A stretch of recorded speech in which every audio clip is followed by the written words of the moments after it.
Right. When I started off, I was an engineer. Ah. I was a chemical engineer.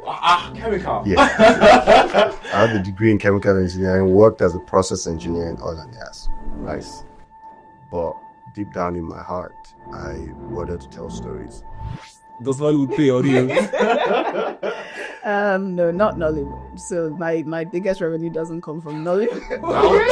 Ouch!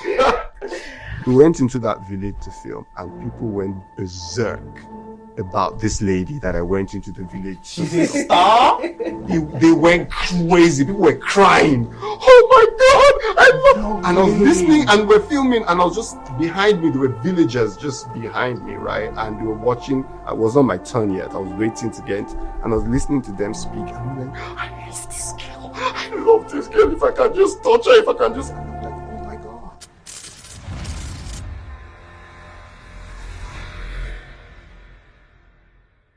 Dear industry friends, welcome to the State of Nollywood Industry Table Talk by Shock Africa. I am your host, Akintunde Damilare, and welcome to the show. With me, I have two phenomenal guests who are voices who live and breathe Nollywood. And I'm very sure you'll be excited to hear their opinions and challenges and wins and how the state of the industry is currently in. First off, I want to say thank you for coming to the program. Thank you for inviting us. Awesome. Damilare. Awesome. Yeah. So let's just get right into it. My very first question goes to you. I wanted to ask you your first step into the industry years back and the steps that you're taking now. What are like the major differences that you are seeing, and how are you taking your approach day by day, month by month, year by year? Okay. Thank you again for inviting us. It's interesting, and I'll just say that I'm a fan of Shock NG, and you know this. Yes, right? absolutely. Absolutely. Yeah. So I mean, the major difference is I started off as show. So I was more in front of the camera, not really an actress, right? So I don't know if it's really Nollywood, but I was in the talk show space. Yes. And I started off as show, even though I produced the shows. But now I'm more biz, right? So it's show biz. Yes. So I'm more on the biz side now than the show side. So that's the major difference. Awesome. And for you, Daniel, as a celebrated actor and now also director, tell me what's the difference between how you came into the industry and how you're approaching your day-to-day step, year by year, month by month, approach to the industry, working in the industry. Right. Thank you for having us. It's really nice to be here talking about the state of the Nollywood industry. Yes. Well, believe it or not, I started in the industry as a director. Interesting, believe it or not. Interesting. And then I sort of circled back. Then I, morphed into an actor. And then I circled back right now as a storyteller behind the camera, filmmaker, director, producer, as it were. I started up making short films. My first ever short film, award-winning short film, major work was in 2013, thereabout. Oh. 2013, 2012, thereabout. And then I started off as a content producer within Danny TV. Yes, and during that time, I was also doubling as a cast on the big hit. I played for Larry on Giddy Up, right? There we go. Produced by Danny TV. So I was sort of like, doing both. And then I went to South Africa to study film, and then, came back as a TV commercials director. So I was directing TV commercials. Then the actor thing completely took over and blew everything out of the water. Right. And then I'm now starting to find my way, back as a storyteller. Trust me, so I want to say welcome back. Thank you. Right. So moving on, one of the very interesting questions I really wanted to ask my guest is, are you happy with the state of the industry right now as someone who is an actor and someone who is a filmmaker? So it's a multi-faceted multifaceted approach to answering that question for me, because my approach to things in life, my wife will testify, is very measured. I don't get easily excited. I don't get really alarmed. It's just my temperament. But I would say there are really exciting things about the industry right now. The growth, the new voices that are coming up, the stamp the industry has made in Nigerian culture, African culture, Black culture globally, whether we like it or not. Nollywood is a force globally. So there's that stamp, that recognition. Is it at its best or maximum? Absolutely not. There's still yards and yards of space, or miles of space to claim, but there's a stamp, there's a voice, and the voice is distinct, and it is, celebrated. However, there's more room to cover. There's much more. My wife would absolutely know that and have, she's talking to say that there's a lot that we have to do, a lot that we haven't covered, a lot that we need to look into. The structuring, organization. I see the fact that the streamers have pulled out as a blessing. Many people don't. I see it as a blessing. I'm sure we'll get to that later. But, it's a bit of a mixed box watch out here right now. Awesome. Although you didn't give me a straight answer. No. Am I happy? I'm happy. Awesome. I'll take that. So Toyosi, I want to come back to you, right? Your company, Darko Media, you guys are pivoting into something very interesting. You guys are starting your studios. You guys are doing a film festival, and you guys are also doing, management of stories and talent, and also you guys are breaking deals essentially. So tell me about that, and why this year did you decide to do this interesting pilot? So I believe in process. I haven't always believed in process, but been married to this man. I initially believed you just go from 0 to 10 million, let's go. Right. But we talk about just taking the right steps, taking step by step. Sometimes you have the quantum leap where you go from 5 to maybe 50, but it's like a step by step film. So for That's Good Media, this seemed like the year to actually just move into new waters and new territories that we had always had our eyes on. Right. So we partnered with Essence Festival of Culture for 3 years, right? Wow. Where we've taken Nollywood talent. One was like a miracle. I'm just like, wait, are we really here? Because Essence had always had a soft, I'd always had a soft spot, right, for Essence, just because they have like Black African American industry across different industries, so banking, fashion, all of that. And I always thought that they would be great partners for Nollywood. Right. I always thought that, getting Nollywood on a stage there, sitting them beside Michael B. Jordan, for example, Daniel Kaluuya, even Denzel, sitting then beside those people, there will be the potential for partnerships. And so I had done hard in my partnership with Essence Festival of Culture, especially the Essence Film Festival. And then last year, I just realized, instead of us going to these places, instead of me looking for partnerships, with the U.S. consulate, trying to secure visas for all the attendees, and then just the cost of it, how about we have our own festival here, a festival that celebrates us, where we can bring people from international waters, bring them here to see what we can do, to taste our own jollof. Yes, I like that. All right. To taste our own jollof from here. And so we announced that we are holding our festival, and we are holding our festival in December. Ooh. As it pertains to production, again, being a talent management agency, because we've been doing that again for a few years, where we represented people like Shapudelo, Momi Gada, Bam Bam. Of course, this was my first client. And that desire that I've always had to connect Hollywood and Nollywood, I said, let's go into production.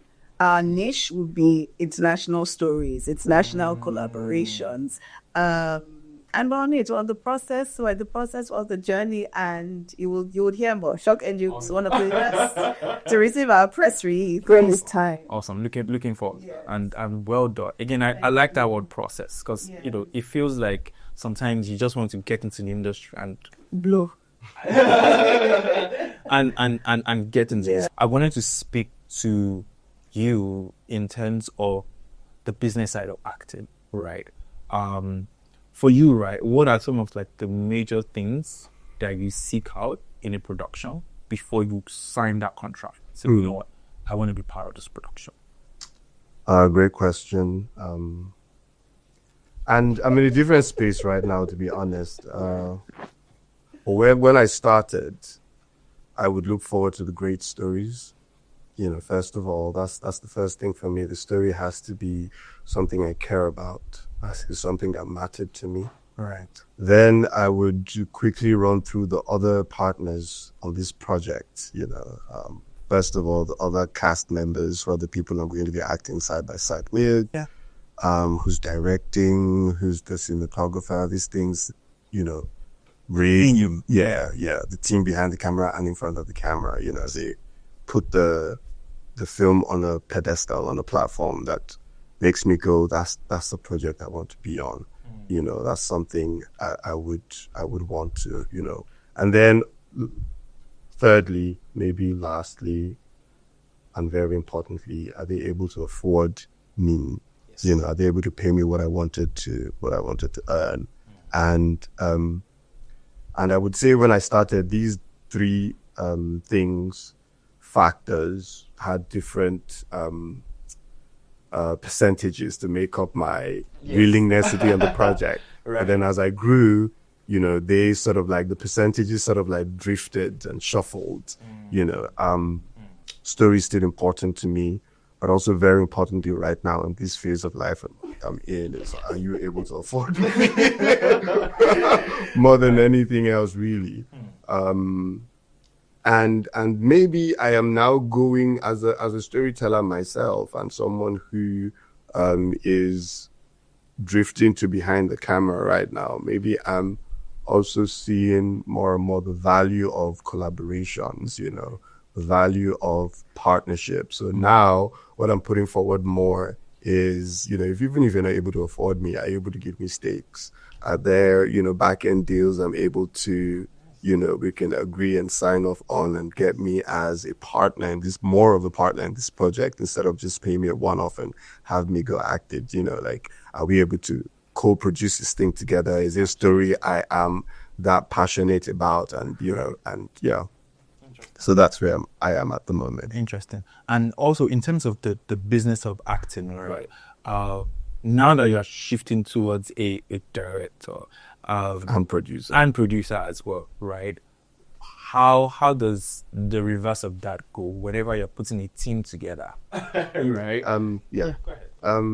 I mean, it's being able to spot talent is a talent itself and a skill that every entrepreneur needs. Yes. You need to know, what each person brings to the table and how you can harness that thing they're bringing to make you bring even more. Right. So first of all, you spot the value, you spot the talent, and they're like, okay, I want that guy on my team. I want that guy. He has this quality, he has that quality. Right. And then you bring him in and you're able to make him even produce more of that quality that you've identified that is needed on the project. So I believe, I'm a great believer in collaborations. I'm one of those people that believe that the Nollywood space or film itself is very unlike many other endeavors in that it is highly dependent on collaborations. Yes. You are only as good as your weakest link.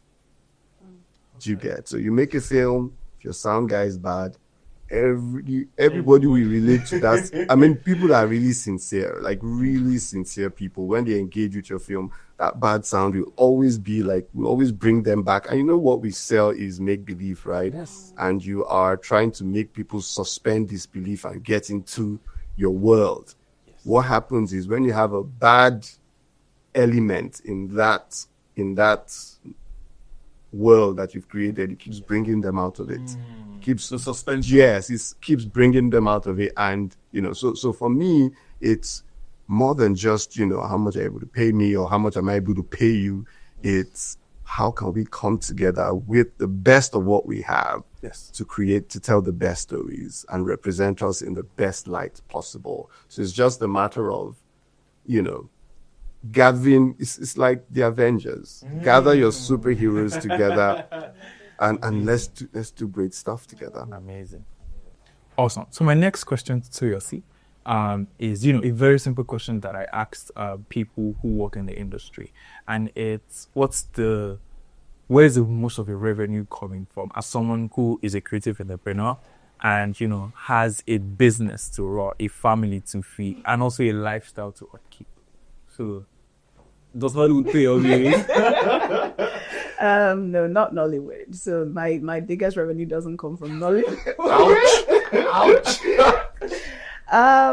Yes. So as a company, right, talent management, of course, was one of the first things we offered, where we were representing, again, I said some of the names earlier. We had like the major people in Hollywood who were our clients, but along the line, we had to pivot into not just representing or managing individual talents, but identifying as a talent agency where if brands needed someone to promote their product, we would identify the possible talents or influencers from the industry that would be the best fit for them. Give them the metrics, give them the social media sentiments, all of that. Yes, that just went a long way for us, because managing just individual talents and relying on our 10 to 15 to 20% on each person wasn't sustainable anymore. So to answer your question, not Nollywood. Nollywood is not bringing in the biggest revenue Right now. Right now.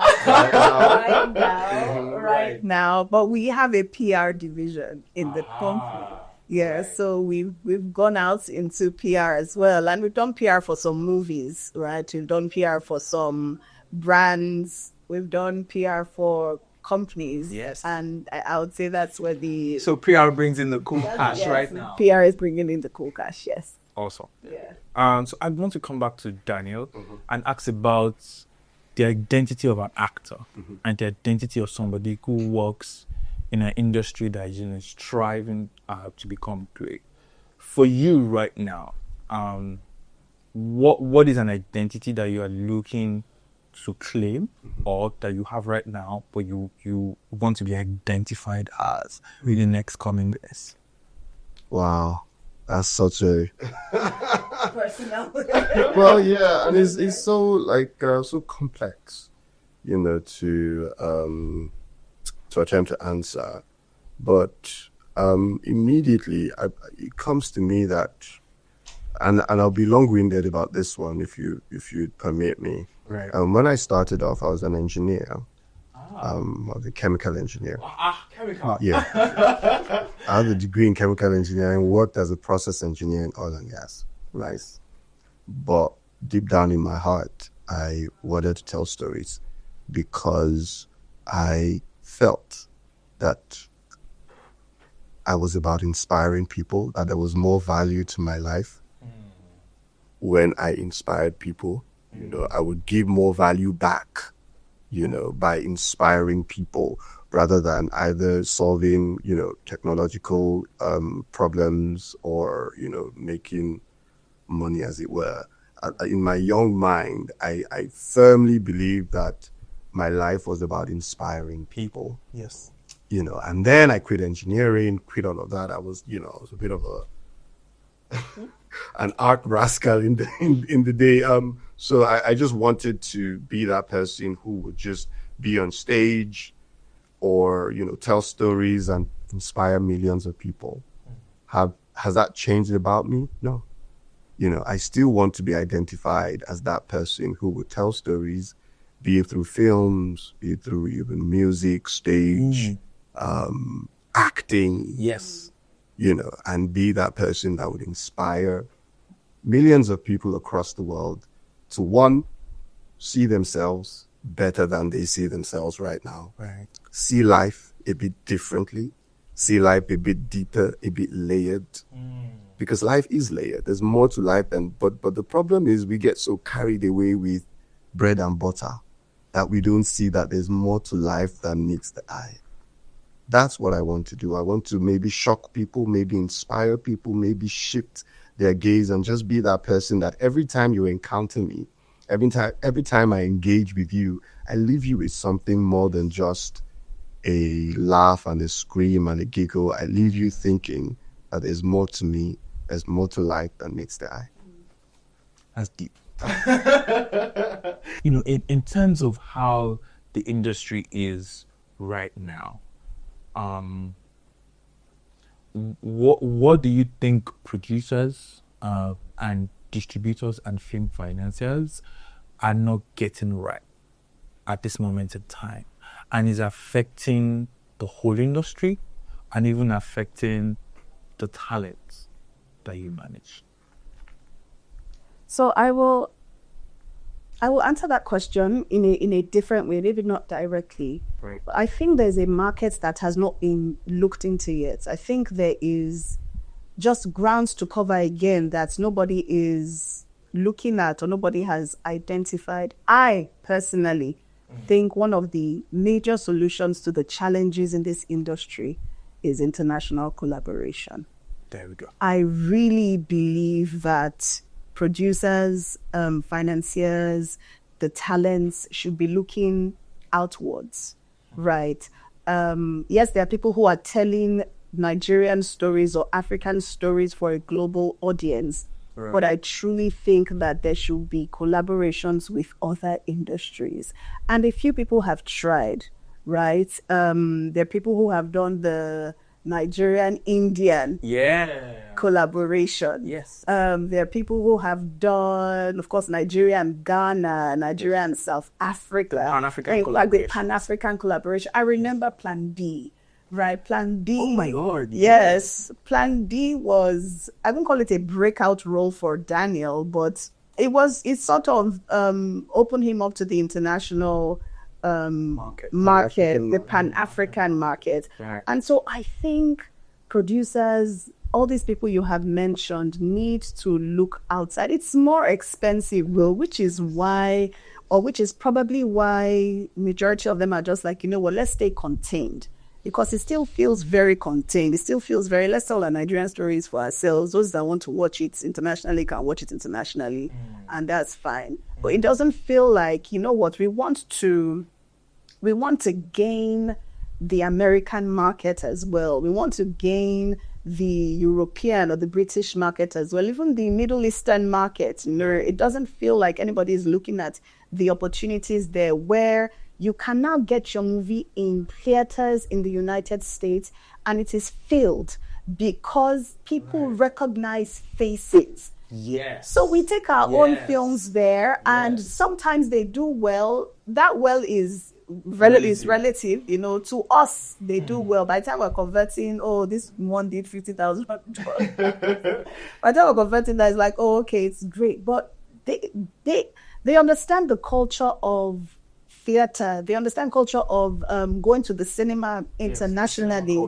The cinema culture is still, of course, during COVID, it's dipped. But it's coming back. People want an escape from their home. They don't want to watch everything on the TV in their parlor, right? So if you put a familiar face, you put a known face to the Americans, and they see that face on a poster, they are more likely to go to watch that movie. So I really believe that international collaborations will do a great deal for the industry. I also think if our ethics, some people don't agree with me, but if our ethics are done much better, and we've had some beautiful epics done, but if more investment goes into our ethics, we may be onto something, right? We may be able to push that to the international market without the familiar faces that I spoke about, but it's telling pure Igbo, Hausa, Yoruba, ethnic, indigenous stories told very well. Because all of us went to watch Harry Potter. What did you watch? Harry Potter's, and there's the Lord of the Rings, right? And there are all those. Which other one? There are all those epics, Chronicles of Narnia. Exactly. All those things. Game of Thrones. Game of Thrones. Those like period pieces. Exactly. So I think if we invest in our own as well, we may break out into new territory and new grounds. And I don't want to take over this conversation. But let me add to that, and let me also piggyback on that. That more than just it being a game of numbers, I'm also a believer in the fact that we can plant seeds now that we can reap like in the future. In that, if you approach it culturally, just the idea that, because right now we're just really concerned about this market and how we can tell stories, because the numbers are there and people see it profitable. Whether we like it or not, Nollywood is profitable to some extent. That's why there are still people that have jobs.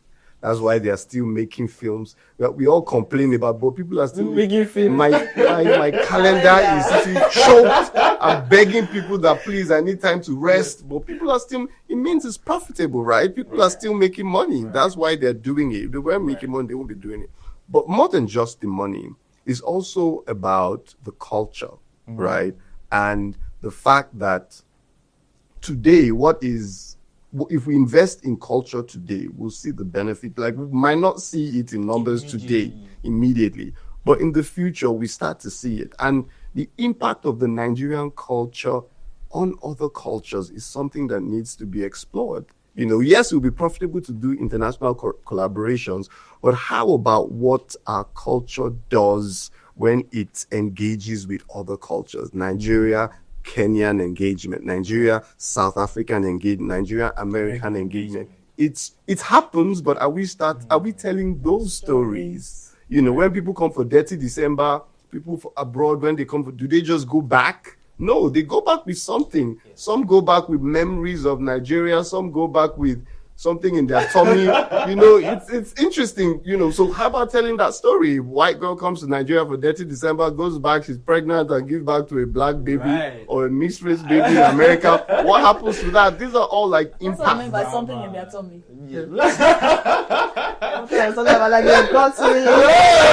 No, I'm just saying, just impact of that mixing of cultures is something that should be and can be explored, that will reap the benefits of. I mean, that's what music does. You see what the music culture is doing globally.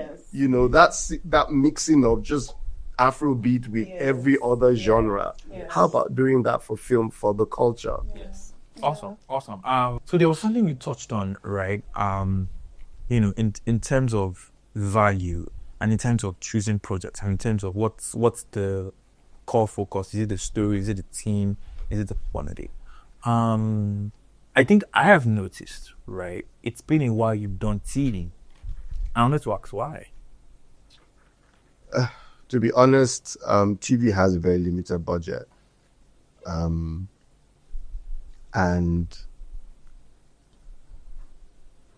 TV stories I don't find very appealing right now. Interesting. Also because of what it is. It's the animal, sometimes, how, you're doing things for cinema or for streamers and it's just grand and you're grand. Skill. Yeah, there's skill to it and all of that. And even the approach and the way they pitch it to you is so like up there, But when it comes to TV, it's almost like this is a TV film.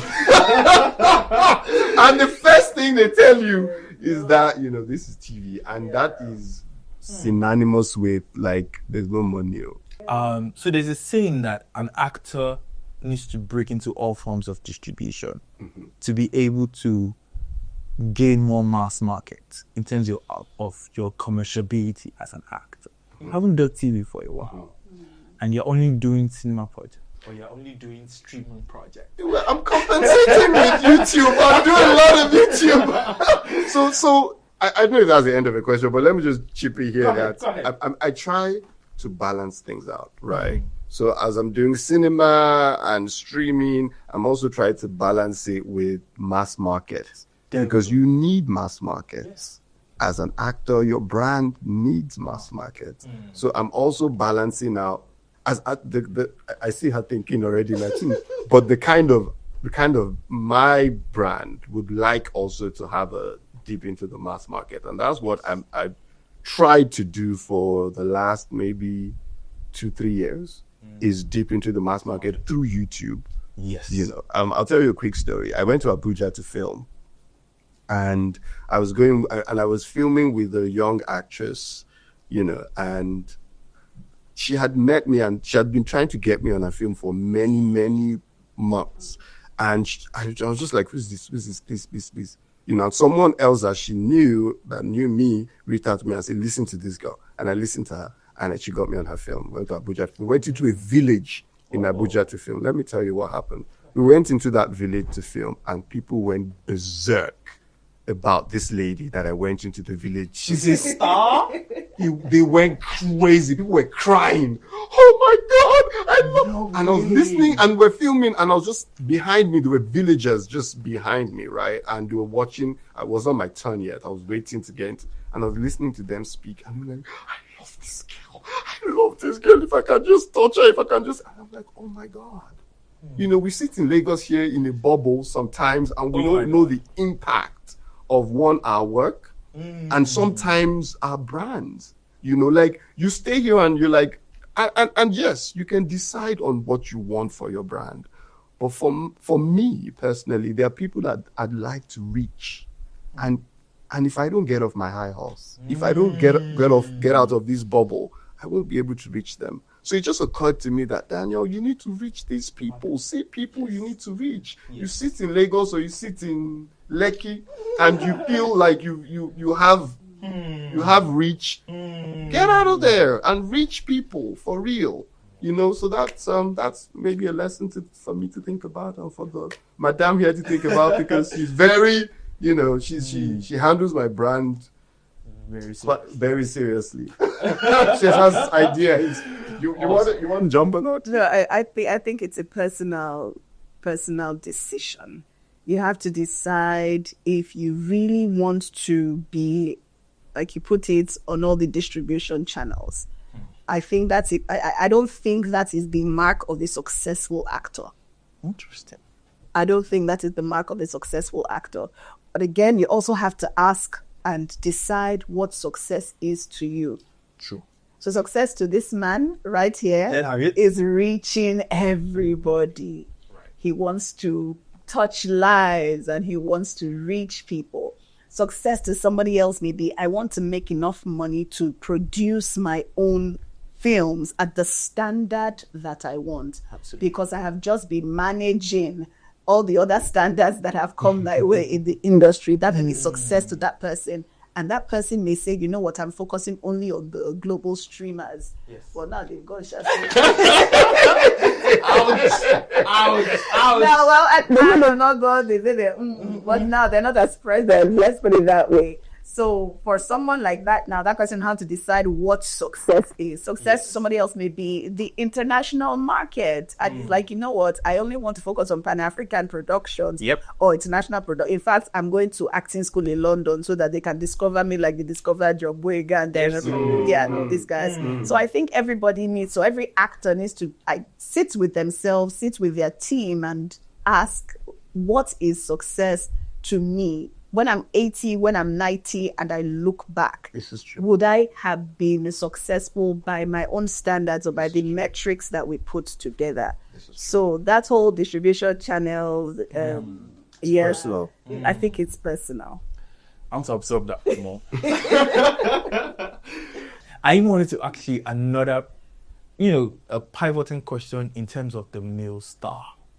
And so market intelligence suggests that we have more sustaining female star brands that broke into the entertainment industry via Nollywood, more than male stars who just have a spark for 10 years and they go down. That's interesting. That's thank you for sharing that. Right. That's interesting. Right. But I believe women have staying power. Women have staying power for multiple reasons, for a variety of reasons, right? Beyond the talent, there's also the fact that you are a woman and you're showing up and you have the makeup and the hair, and all of that, the lifestyle. And but I think that's something I actually want to think on, because who has more fans?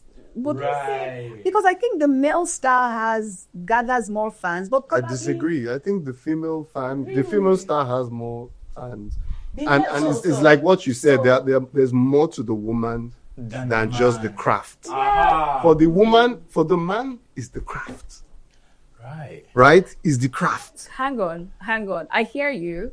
I think the male star has more fans, but the male star doesn't know how to harness those fans and that power they have. I completely disagree. Do you know what? Can we check following? Which Nollywood star has the most following on social media? Okay, we'll check. It will probably be more female fans and that's just one. What is he doing? One index, just one index. Because the female star will start selling hair.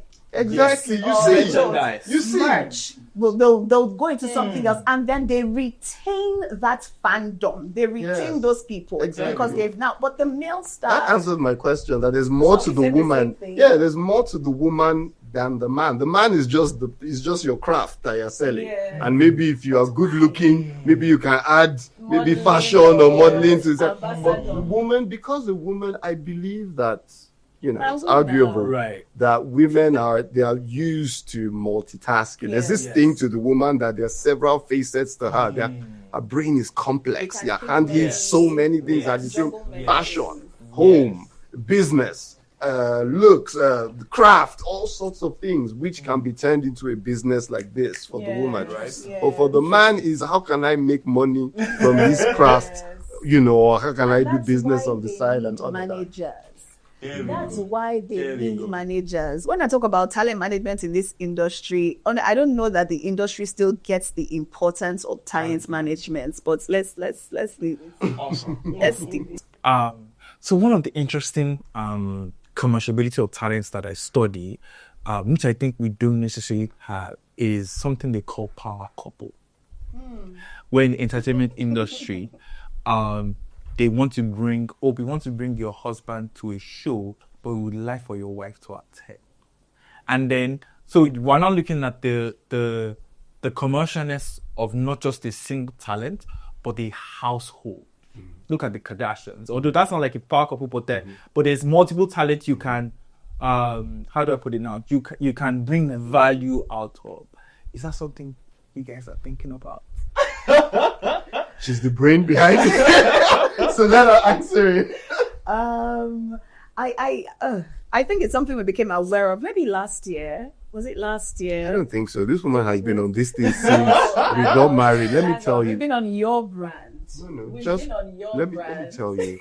Let me tell you. Ahead. When we were getting married, Toyosi came to me with this idea of, first of all, she said she believed that we should have a family. What do you call it? What did you call it? Emblem. She's like Daniel, we're going to have a family emblem. It's going to be Etim-Effiongs. Do you know first of all, my name was Daniel Effiong. My name was Daniel Effiong. Well, Daniel Etim-Effiong. Etim was my middle name. Right. Toyosi had this grand idea of the Etim-Effiongs. She's like, the Etim-Effiong sounds very huge. She's like, do this. That's a vision. That's a vision. Family emblem, family anthem. Our kids will be reciting it. The vision. I'm like, oh my God, I'm just here trying to make daily bread. And this woman has all these dreams. I promise you. And one of the things that really just, I was like, wow, okay. I see it. Let's do it. Yeah. Thank you for reminding me, because I think I forgot about that for a moment. But no, when I was thinking that, I wasn't thinking the industry, of course. I wasn't thinking entertainment. I was just thinking family values and culture, and who we are as a family. What are our values? What is our identity? When our children go out and are speaking, how are they speaking? How are they showing up? Right. So it had nothing to do with this power couple tag or title that we're talking about now.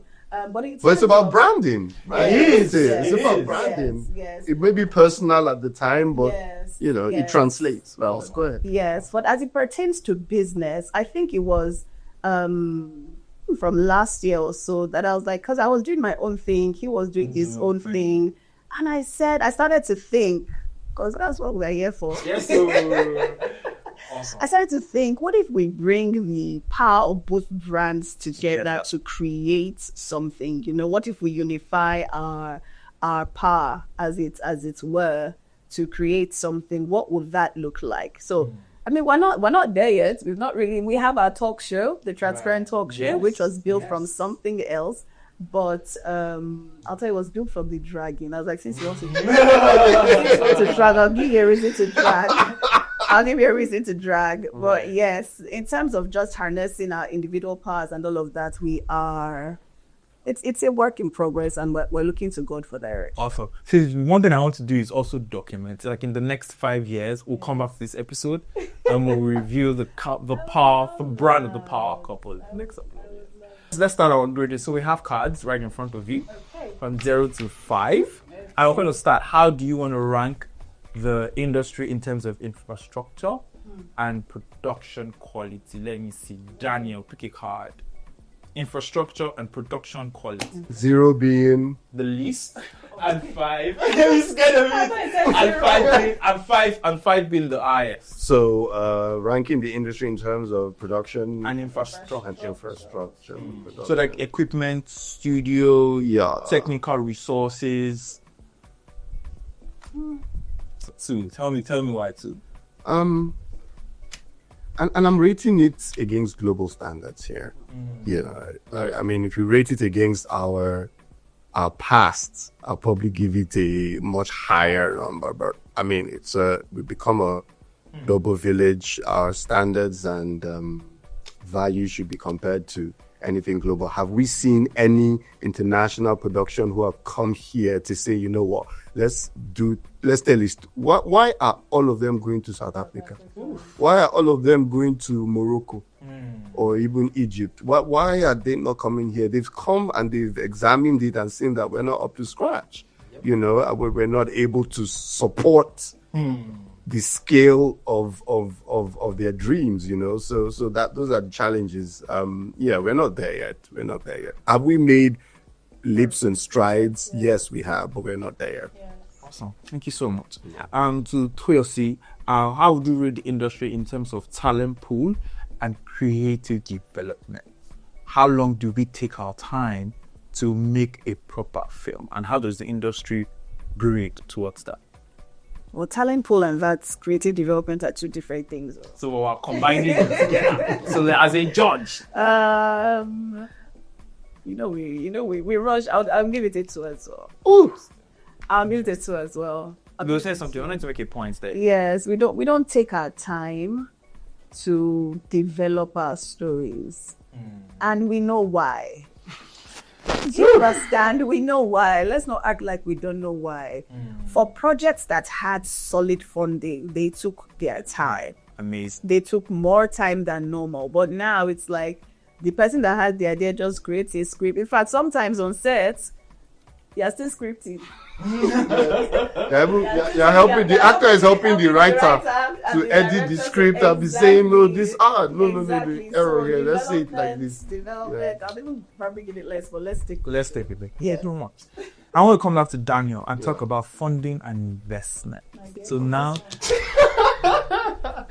how would you rate the industry in terms of access to public and private funding, presence of grants, tax incentives, as well as investor confidence? That's a difficult one, because I'll tell you the fact, that not everyone is in the same space in the industry. Right. So I'll shock you and I'll give it a 3. And I'll tell you why. Because there are people who exist in this same space that can wake up and sneeze funding and sneeze access and sneeze. The question is, And yes, they have. Have they used it properly? Probably not. They have abused it. They have abused it. Now, largely, a large segment or a large sphere of the industry, portion of the industry, don't have access. But and why is because certain people who have accessed it have abused it, and and so when those investors or those people that have funding come and they see that, oh, it's this same people from this industry, they change.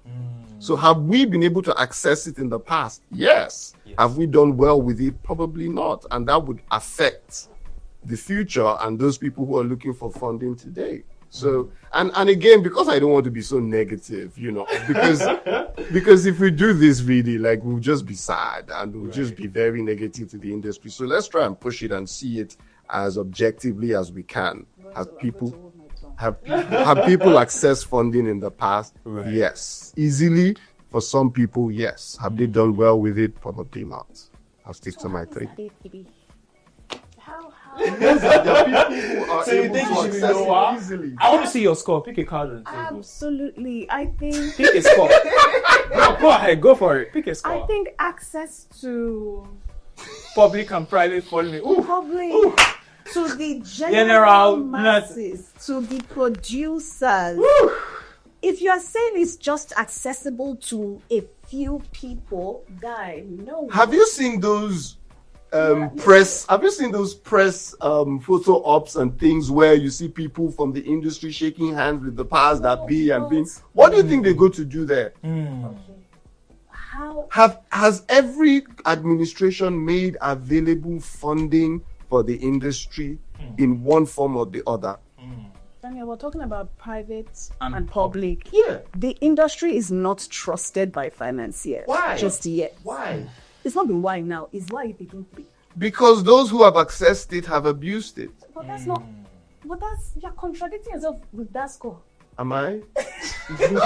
I'm still sticking to 3. I'm going to leave it at that. In terms of, just even access to these funds, which I think Daniel was talking about. Yeah. True and true, some people have access to this. Easily. In the past, we're talking about now. Is it accessible to how many producers do we? We don't even have a database. Lord help us. We don't even have like an IMDb. We don't have a God I beg. Do you understand? So how many producers are here and how many producers? Let me tell you something. Where the industry is right now is a collective result of accessed funds. There are people who have started up schools and training facilities, and people have built film villages because they have been able to access some of these funding. Okay. So is it available? Yes. Have people always used it for good? Maybe not everybody. Some have used it for good. Some have used it. Have abused So where it. I'm looking at it from is To the masses.